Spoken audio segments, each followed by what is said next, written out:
that it was going to be. Welcome to your subscription-based life, where everything that you do will be tied to the vaccine. And the moment you think that you're just about to get back to normal, they're like, sorry, you're unvaccinated. You got to come right back. This came out yesterday.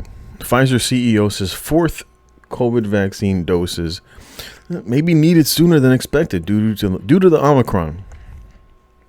And it was funny. This is from the CEO, and it was like, obviously the CEO is going to be like, would you like more money? Sure. Why not? Why not?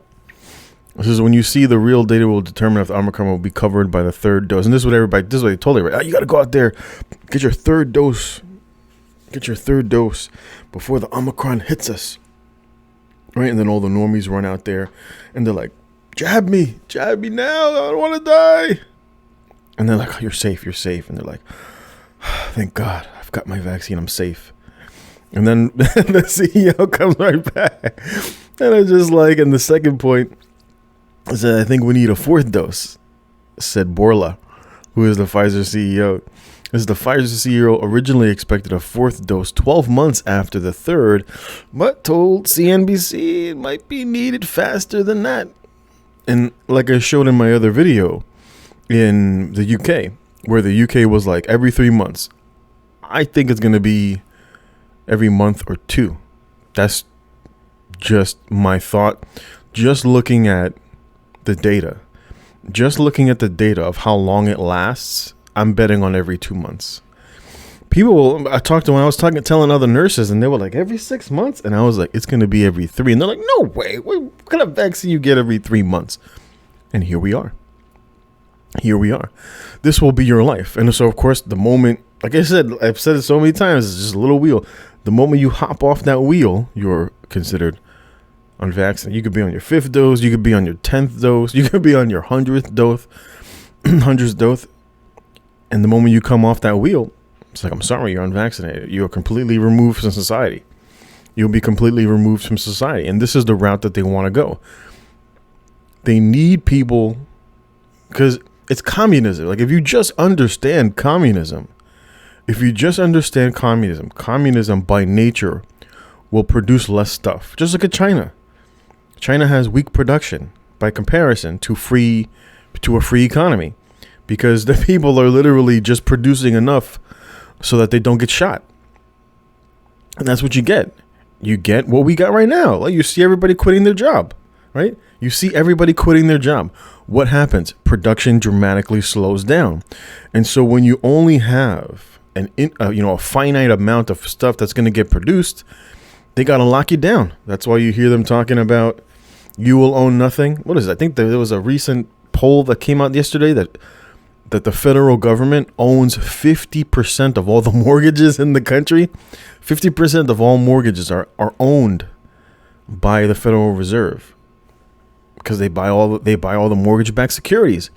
And so you will own nothing. Now, the happy part, and I don't know about that. Some people might be. Some people who just want to be taken care of, they might be happy. At least I got a roof over my head. But I'm a slave to the government. And so the government's like, I guess you're happy. And that's the route that you're going to go. For a lot of people who don't want to live this way, you will be forced to create jobs. You will be forced to be your own job creator. You will have to be a contributor to society, to exist outside of this society. And I know that. And that's why most people vote for it, and they vote for your enslavement. And this is what I've said, that this is how the system works. It's just now it's collapsing. And so it's not as easy. We're moving away from free capitalism to crony capitalism, where the government says you shut your business down, but Amazon can stay open, right? All these other businesses, all these other huge big businesses can stay open, but all the mom and pops you got to close. You're not essential. We don't need you. And you're like, what? And this is where you're at, where you're going to be getting a shot at least every 3 months, at least. And that was what the health minister said, in the UK. And this was a couple days ago. I'll link the video up top. And this is where you're at. And if you don't want to live this way, then you have to completely walk away from society. You have to completely walk away from the system of things and create your own economy. Now, from my experience as a nurse, so for a lot of people, I was telling you I was going to Ohio, right? So I had offered a position in Ohio for, I think it was 10 weeks or 11 weeks, whatever it was. I jumped through all their hoops and I was waiting to get another physical because they were giving me a hard time about my physical. I had a regular physical from a doctor about 7 months ago. And I was like, I've already got my physical. Here it is. Here are the results of my physical. We really want you to have the doctor sign the form. And I'm like, I saw that doctor 7 months ago. He's not going to want me to see the form. So I jumped through more hoops. Finally, and I was going to go to Mexico last weekend. I was going to go to Mexico last weekend, last Saturday. And they were like, just see if you can get it. This is the last step that you need to do. Like, you've gone this far, go all the way. Like, you might as well. And I was like, you know what? It pays well fine. So Monday comes around, and that was a debacle. Like, the PA didn't even fill out my paperwork. And then he wasn't there that day, so nobody wanted to fill out the paperwork. So I had to come back again on Tuesday, fill out the paperwork, scan it, upload it, let them know, hey, paperwork's in. Let me know when I can book my flight. I don't hear from them Tuesday. Wednesday afternoon, I call them up. I'm like, what's going on? I was like, are we good to go? I was like, I've handed in all the paperwork. I was like, starts Monday. What are we doing here? And they're like, as far as I know, we should be good. I'll send an email to compliance and they should let me know. I never hear from them. And then I'm constantly getting calls. And of course, I tell them I'm not looking for anything because I'm thinking I'm starting on Monday. And then I was like, you know what? Let me start talking to these other people. And it's like Texas, Florida, Ohio, Alabama, Georgia. It was like 12 different states. Every single one of them has a mandate, even your beloved Florida and Texas.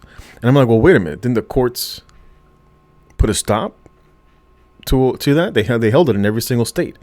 And they're like, yeah, but the businesses are going to do what they want. And that's why I said before that it doesn't matter if the courts uphold the Biden, if they halt the mandate, the businesses will go right ahead and still require it. So I know this is what, kind of makes you feel good. Oh, we're winning. We're pushing forward. It's all bullshit. It's all bullshit. And it always was. Yeah. If you watched The Angry Prepper. So for a lot of people who have religious exemptions, I was watching his video yesterday. And in his video, he talked about that there's a bill on the table right now to completely remove religious exemptions. It is what it is. And that's why I said, moving forward, only people who produce will be free.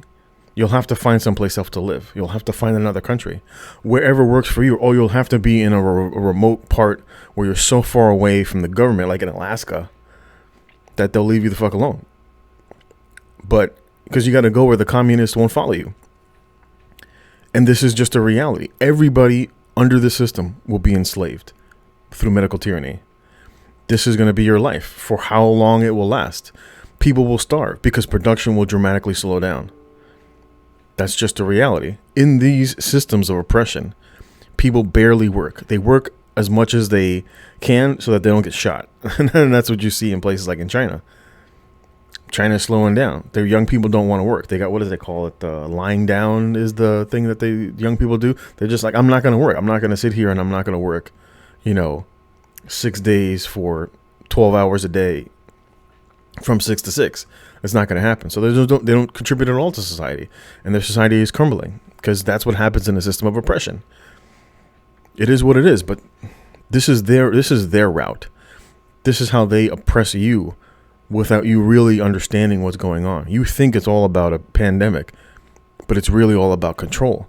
And they have to control you in every way, shape, or form because production is dramatically going to slow down. That's why you look in the bill that they recently passed where they're going for like a mileage tax.